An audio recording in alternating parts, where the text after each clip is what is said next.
Hi, my name's Steve and welcome to the Seaside Allotment channel, and apologies for all the lighting, but I'm in the polytunnel. It's very early in the morning and this is the best that I can do. So today I just wanted to do a little video about our sustainability efforts and how the polytunnel how the allotment contributes to those. And I just spent an interesting couple of hours in a coffee shop looking into this and just wrote it up into a blog post, and so this is a video that goes along with the blog post. So I looked at 4 areas. So the first one was what was our carbon footprint and how did the allotment contribute positively or negatively to the carbon footprint. I looked at our water usage. Primarily I looked at the water usage on the allotment, and that was pretty interesting actually, because I was comparing that with commercial vegetable growing, and we're hugely positive from that respect. I looked a little bit at the ecology of the environment and how the allotment can contribute to that, and importantly I looked at plastic, and so let's sort of drill into those areas. So before we get started, it's useful just to do a kind of really simple input and output analysis. Analysis is probably overstating it a little bit, but I'll throw up a little diagram for that. And so basically, what are the inputs into the allotment? Well, obviously there's seeds and things like that, but I'm kind of ignoring those because they don't have a big impact on the sustainability story. But mostly it's the food, the way we feed the soil, and so what we've done is consciously try and choose waste products. So the first thing is we buy in some and we get some free deliveries of manures. We get a lot of leaves, wood chips, seaweed, some off the beach, and we buy some spent mushroom compost, all waste products. Now obviously we also have the waste products from the allotment that get composted, but strictly speaking I don't consider that an input because it's already on the allotment in the first place. And then there's the sun and the rain and the additional tap water. They're very important inputs, and there's a lot of effort, manual effort and love that goes into the allotment. And then what are the outputs? Well, there's a lot of fun, improved health, healthy soil, vibrant kind of ecology, and of course a lot of food. So what do I mean by a lot of food? Well, this year we're planning to harvest about £10,000 sterling worth of fruit and veg off the allotments, and that's a fair amount of food. It's hard to visualise what that is, so I think of it as for about 4,000 of the standard harvesting containers that we use. I'll talk about those containers a little bit later because they're an important part of the plastic story.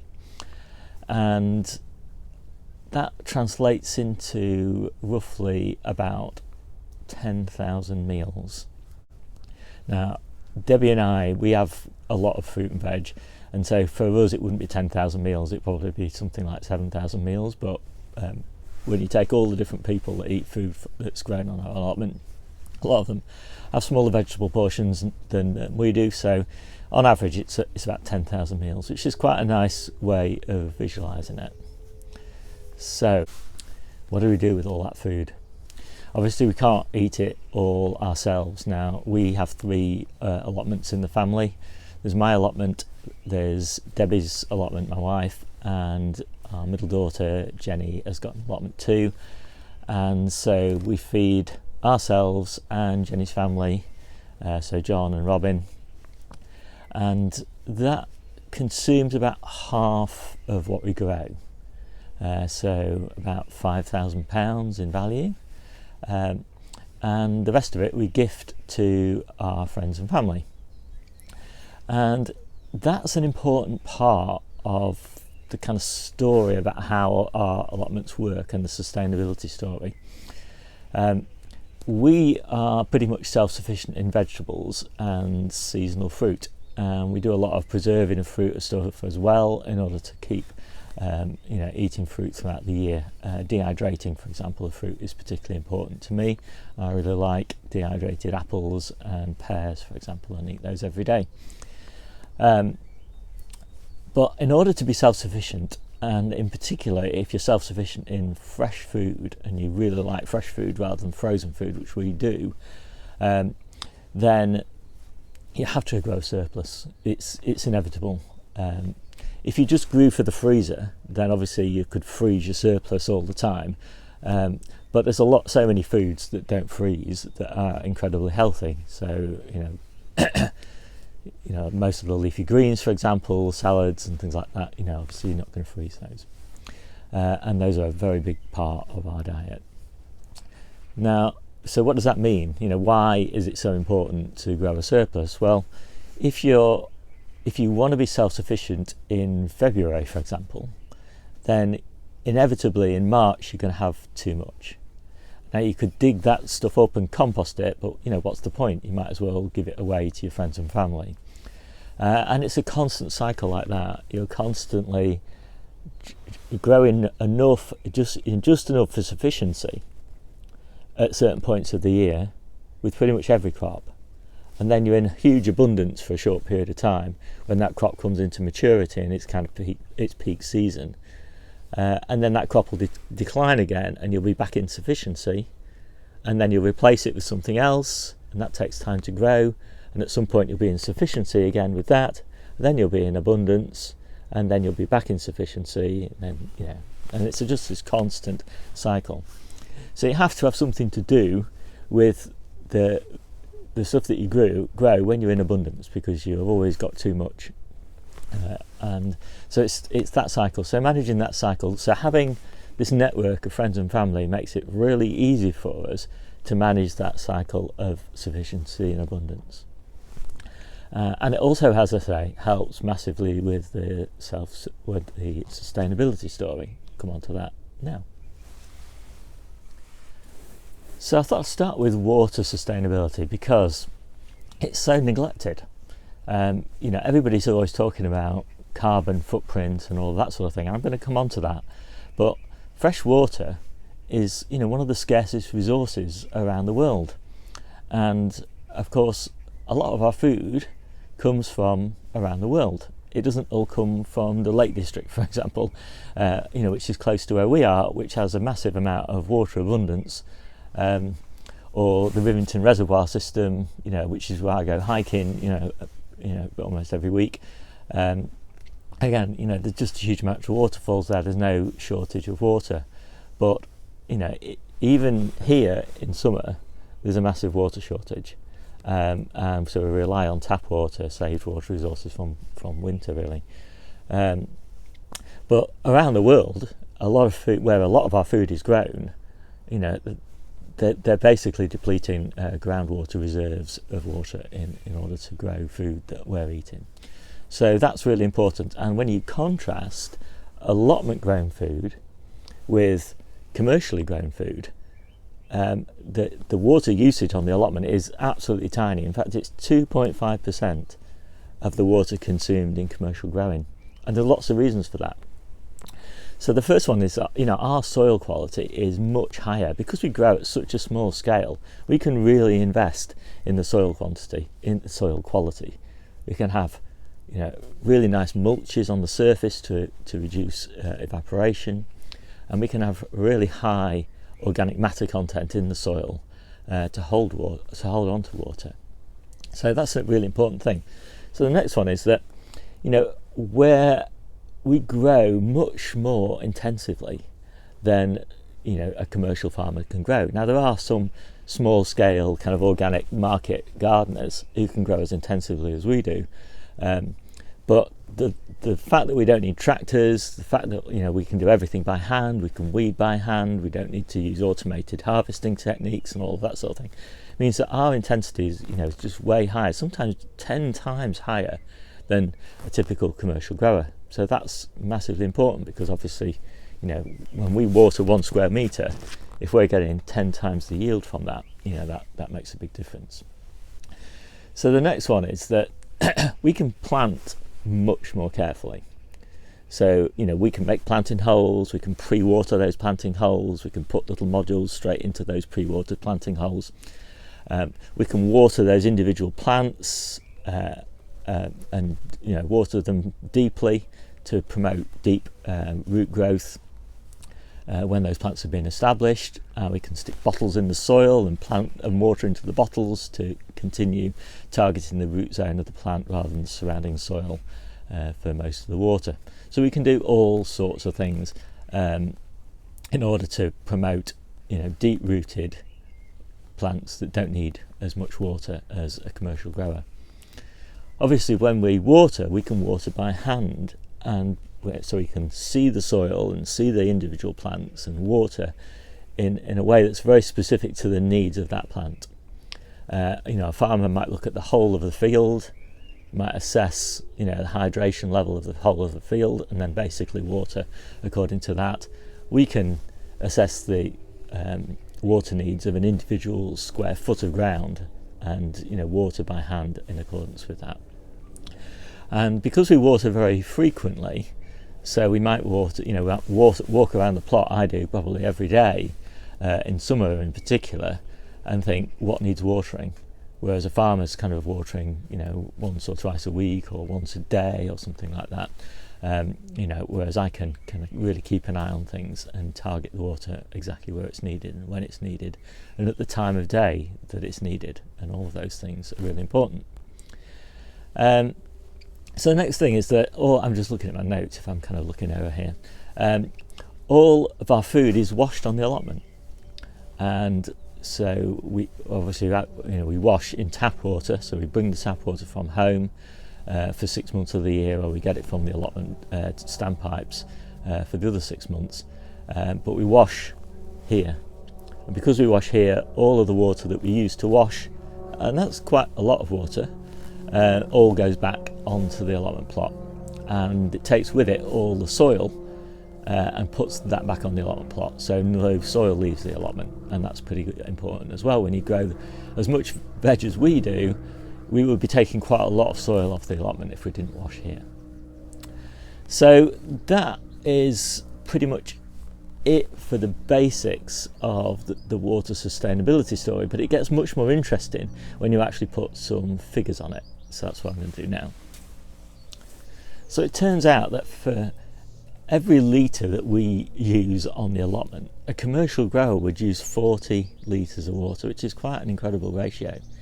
And it does mean that, trying to save water on the allotment just makes no sense, because if you save water on the allotment and as a result your yield is lower, which it inevitably will be if you're carefully watering and you've got all the other techniques that I'm talking about, every litre counts basically on the allotment, you're not wasting anything.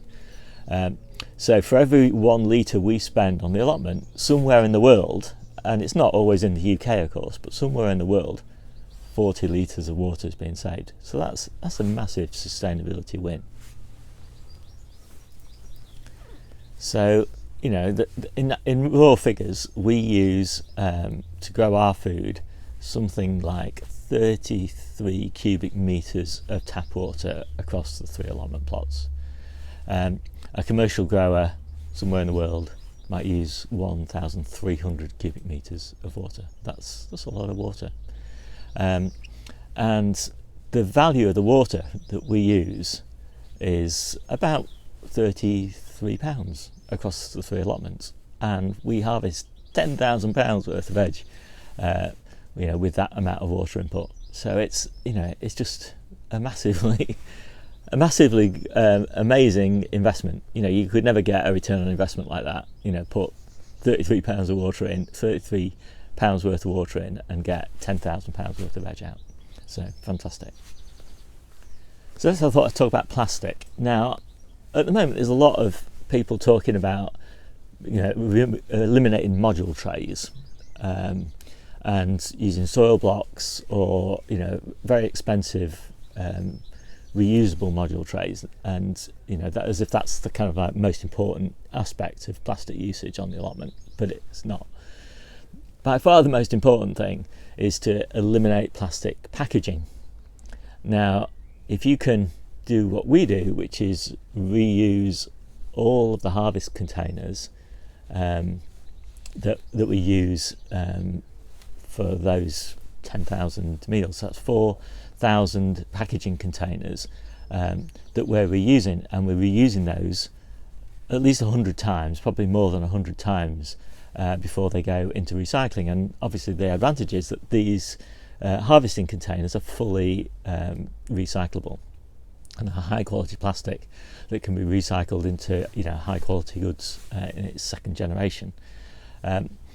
Now you can just imagine that the amount of packaging that would be associated with that £10,000 worth of veg, those 10,000 meals, those 4,000 2-litre packaging containers. That is a huge amount of plastic that we are offsetting the usage of, or eliminating the usage of, if we've got that veg from a commercial grower. And it's hard to put figures on that because they're all, they're not kind of isolated figures related to that that are available that I could find. But the figures are kind of incorporated in the carbon footprint calculation that I'm going to come on to in a minute. But I'm really excited by that, and I think that massively dwarfs the fact that I do still use kind of semi-reusable module trays. They probably last about 10 times, so that's a couple of years. But they're basically the equivalent of a couple of carrier bags or something like that each. So there's, the carbon footprint of those is absolutely negligible. It's probably about the equivalent of a couple of car journeys to the allotment. So I'm not too worried about that. I'm much more focused on packaging. So next we'll just look at food miles. And I'm not going to be able to quantify this, but just looking at it qualitatively is really quite interesting. I've just walked around the supermarket and looked at where my food would come from if I didn't have an allotment, and it's just staggering that it just comes from all over the world. And then I've gone to farm shops and farmers markets and had a look at where that fruit and veg comes from. And it doesn't come from local farms. Most farm shops are stocked with 2 or 3 things that are grown on the farm, and then another 27 things that come from all over the world. And it's really depressing. In fact, we were at a farm shop in June, and something like 90% of it was sourced internationally, and probably 70% of that we had growing on the allotment. And it was like, why are you sourcing spring onions from South America or something, and spring onions are just beautiful in the UK, and I guess it just comes down to price. It's just cheaper to get them from South America and then ship them halfway around the world. But in our case, those 10,000 meals that were growing on the allotment, there's almost 0 food miles associated with those. Some of those inputs that I talked about, they're all coming from local. So the spent mushroom compost comes from local farms, from a local distributor just a few miles away. The leaves come from the local parks a couple of miles away. The manures come from horse stables, again within 10 miles radius of where we live. The seaweed comes from the beach. We do buy a little bit in. So it's a fabulous local set of inputs, and we have bulk deliveries of those things, and we have those maybe once or twice a year. Actually, wood chips, local gardens. Those bulk deliveries come once or twice a year, so it's a tiny amount of fuel to get those inputs to the allotment. So that's really good. We live a couple of miles away from the allotment. We often walk here or cycle here. But we do drive here occasionally, and I've included that in the carbon footprint analysis. But again, it's tiny. I've worked it out. It's nothing. When we do deliveries to our friends and family, those are all trips that we would have made to those places anyway. So we're not doing any additional driving to make those food deliveries over and above our normal day-to-day travel.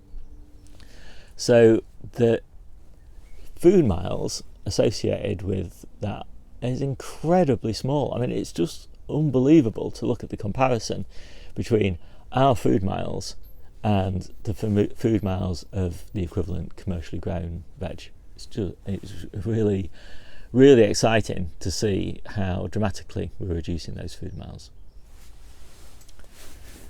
So next we'll just come on to the overall kind of carbon footprint analysis of the allotment. And it's hard to get exact data on this, but I did use some really nice analysis that was done on the Red Garden Project YouTube channel, and I highly recommend you go and look at that. And that looks at the carbon footprint of plastic that's, I use a lot of plastic in the polytunnel. We've got coal frames with plastic tops, and we've got little hoop tunnels with plastic tops. Obviously the polytunnel's got a steel frame, so there's quite a lot of embedded carbon in that. The benefit is that the steel frame is fully recyclable, and actually the plastic has a tiny carbon footprint when it's kind of spread over the 7-year life of the plastic. So that's pretty good. Almost all those inputs that I talked about earlier, they're all waste products. So they would all exist. They're not created for the allotment. They're just waste products have to go somewhere, and so they just happen to go to the allotment. So the carbon footprint of those is effectively zero. And there is the little bit of carbon footprint associated with the driving. So we make some trips to the allotment that we wouldn't make otherwise. So I've included those in my analysis, but it's really small. So when you add up all of these inputs, it's about 0.1 tonnes of carbon that are kind of inputted into the allotment.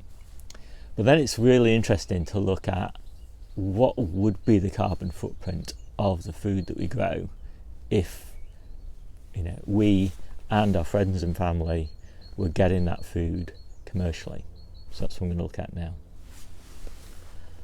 So I'm going to throw up a little graph now, and you can see the source at the bottom of that graph. And it's really interesting because it looks at the carbon footprint of food for different types of diet. Now, we have at our peak, we feed probably about 30 people from the allotment, from the 3 allotments.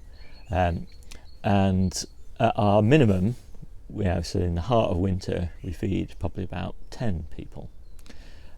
So I've used a very conservative average figure when I've been doing my analysis of about 15 people fed all year round, which is way too low probably, but I like to be conservative when I'm doing this sort of analysis.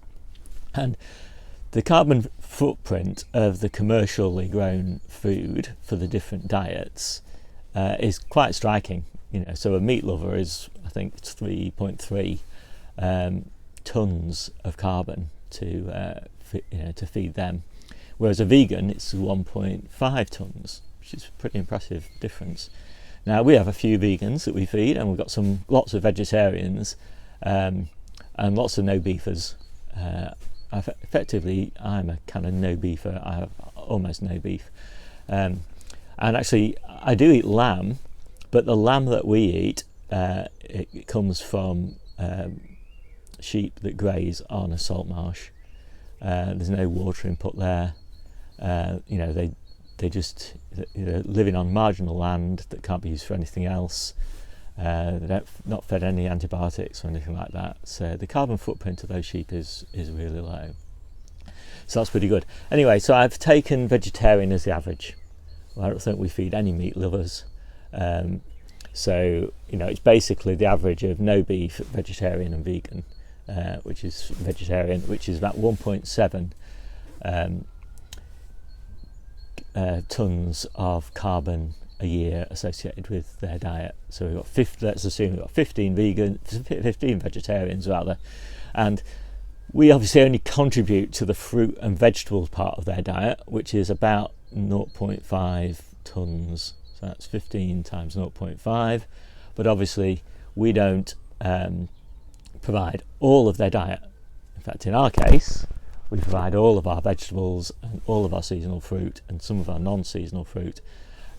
But for some other, for quite a few other people, we're pretty much all of their vegetables all year round. But for some people, it's only a small contribution because they don't want to just eat seasonally. and they'll be buying all sorts of stuff from the supermarket, and what we provide is just a supplement to their diet, not the whole diet. And so I've used that, I've put a ratio in there for that, and I'll tell you the results now. So the bottom line is that the allotment food that we grow on the allotment eliminates the carbon footprint of commercially grown food to the extent of 3.38 tonnes of CO2. And that is actually a depressingly low figure, because a single international flight would probably release about 3.38 tonnes of carbon. But actually, in our lifestyle, it's actually a pretty big deal, because we don't fly, and we've got solar panels and a well-insulated house, and we don't drive very much, we cycle a lot and walk a lot, we air dry our clothes, so we do all of the basic stuff that you can cost effectively do, really, to reduce your own carbon footprint. And so our carbon footprint, I think, is something like 6 tonnes, which is already pretty low. I think the target is, it's like 8.5 tonnes or something like that for 2020. That's the government's target. So we're already well below that. But when you think about this 3.28 tonnes, well, that's a pretty big chunk of our 6 tonnes of carbon. So I'm pretty pleased with that. But also there's another way of looking at it, which is if you look at the carbon footprint of our food that we buy, in addition to the stuff that we grow, that total carbon footprint, I think, is 3 tonnes for Debbie and I, of the food that we buy. And so the 3.28 tonnes that we save is more than the 3, so we're effectively, our carbon footprint, we're carbon neutral for all of the food that we eat. And so that's pretty good. I'm pretty pleased with that from a personal sustainability standpoint. And that leaves us with 0.38. I might be getting these figures slightly wrong, but if you read the blog post, it's all right in there. I think it leaves us with 0.38 of a tonne positive, but we kind of consume that because we've got the carbon footprint of the driving, the carbon footprint of the plastic and the steel and all of that sort of thing. But all of that is less than, is about 0.1, I think, for the plastic and the steel. So that's 0.28. And that 0.28, I think, fully covers the carbon footprint of the fuel that we use and delivery vehicles use to deliver the inputs to the allotment. So pretty much, I think we can safely say we're carbon neutral on food, which is pretty nice. So the allotment is my main hobby, and I do it because it's fun. I don't really do it for any of these sustainability reasons, but they're a nice spin-off.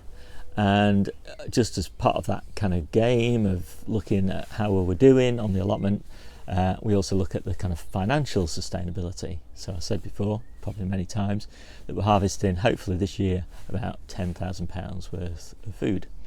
We, as a family, eat about £5,000 worth of that. And so that's a kind of £5,000 direct saving off our food bill. But the allotments cost about £1,000 to run, and that seems a lot, but that includes, replacing sheds, replacing polytunnels, replacing cold frames, replacing raised beds, all of those inputs and all of that sort of thing, all averaged out over a sort of 7-year period. And so it costs 3 allotments, right? So that's probably about £300 per allotment per year for all of the costs of all the things that are allotment related. So it's not too bad. Anyway, that means we make about £400 real true profit off our food bill, which is pretty good. But of course we also we gift another £5,000 worth of veg, and that's all pure profit in kind of value terms. So we're adding that value into the community. Now we happen to be adding that value for free, so it doesn't benefit us apart from all the fun that we have in doing it. But it's an important part of the financial sort of self-sufficiency picture, because that extra £5,000 more than covers the total cost of the family's food bill. So you could say that in value terms, but not in monetary terms, because we gift that food, I hope you're following this, that our food costs are zero. So not only are we carbon neutral and water positive, we're financially zero cost for all of our food, so if we could sell it. But, that's the game we play. So I'm pretty pleased with that. And it does mean that because we're saving £4,000 off our food bill, that we're happy to buy offsets to cover all of the rest, the 6 tonnes of carbon that are associated with our lifestyle. So all the other things, the carbon footprint of the house and the heating, and although we do buy renewable fuel, and the car for all the journeys that are not allotment related, and it's just ridiculous how how your carbon footprint adds up when you factor in everything that you do, all the public transport and etc. So we buy those offsets, and in fact we buy offsets to cover the carbon footprint of all of our kids as well, so 4 kids and their partners. So and we can easily do that. It's incredibly cheap actually to do that. Now I do recognise that, and quite a few people pointed out in the previous video and in a discussion on the Red Garden project analysis of his polytunnel, that offsets are problematic. There's all sorts of issues about offsets. That like you buy a cooking stove for somebody in Africa, for example, that's much more efficient and less polluting than the one that they used before when they were using like an open fire or something. But of course they might have bought that themselves, and then the money they save, of course, they might spend on something that's really bad for the environment. So there's all sorts of problems, but I think it's better than nothing. The companies that are managing these offsets and investing in these things are doing some careful analysis and carefully choosing the things that they choose to invest in. So it might be renewable energy sources and all sorts of things that they're investing in. And at the end of the day, we've done everything that we can do practically to reduce our personal carbon footprint, but we still have a carbon footprint of 6 tonnes. So what do we do? Do we just ignore that fact, or do we buy offsets? We just chose to buy offsets. We recognise that it's probably not perfect, but it's the best we can do. Okay, so I'll try and come up with some sort of summary of all this lot. So I think, what I've shown here is that with a little bit of effort, about 16 hours a week, and about 250 square metres of growing space, it's possible to be self-sufficient in veg and seasonal fruit for about 5 people all year round. And it's possible to grow a huge amount of surplus and make a big contribution to the diets of about 30 people in total. It's also possible to save a huge amount of water. So we're not actually using any water, we're saving it by comparison with commercial growing, and we're saving a huge amount. And it's also possible to be, if you could sell your fruit and veg, to be completely financially self-sufficient, i.e. all of your food costs nothing, but we don't do that. And it's also possible to significantly improve your health and have a lot of fun while doing it, and to make a dent on your carbon footprint. But you can't actually eliminate your carbon footprint with what I do. Now, it might be possible to do that, if you weren't gardening on an allotment and you weren't growing food just for your own personal consumption, because obviously we want a really rich and varied diet. We grow 250 different things. It's incredibly inefficient to grow 250 different things. It's incredibly inefficient to feed 30 different people.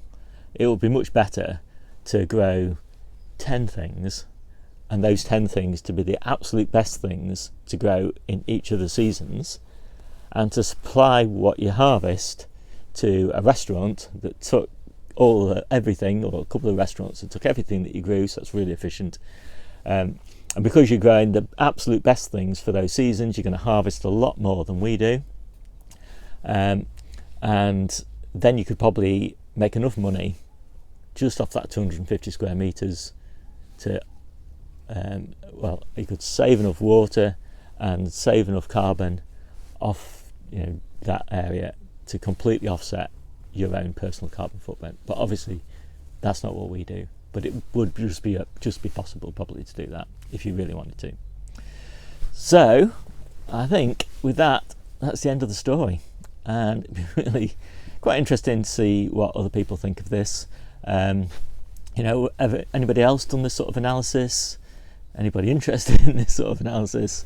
And it's interesting, in a previous video that I did about adapting to climate change, so what can you do on your allotment to adapt to the uncertainties that climate change introduces into the way that we grow.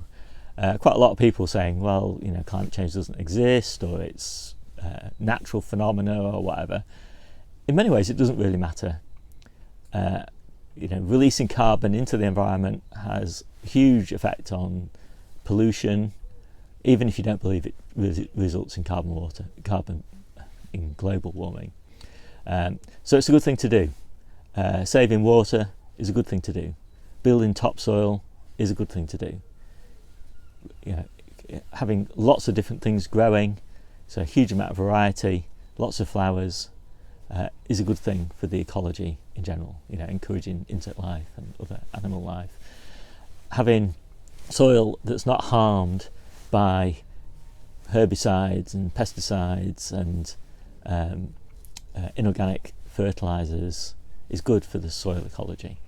So all of these things are just a good thing to do, regardless of what you believe about the causes of global warming.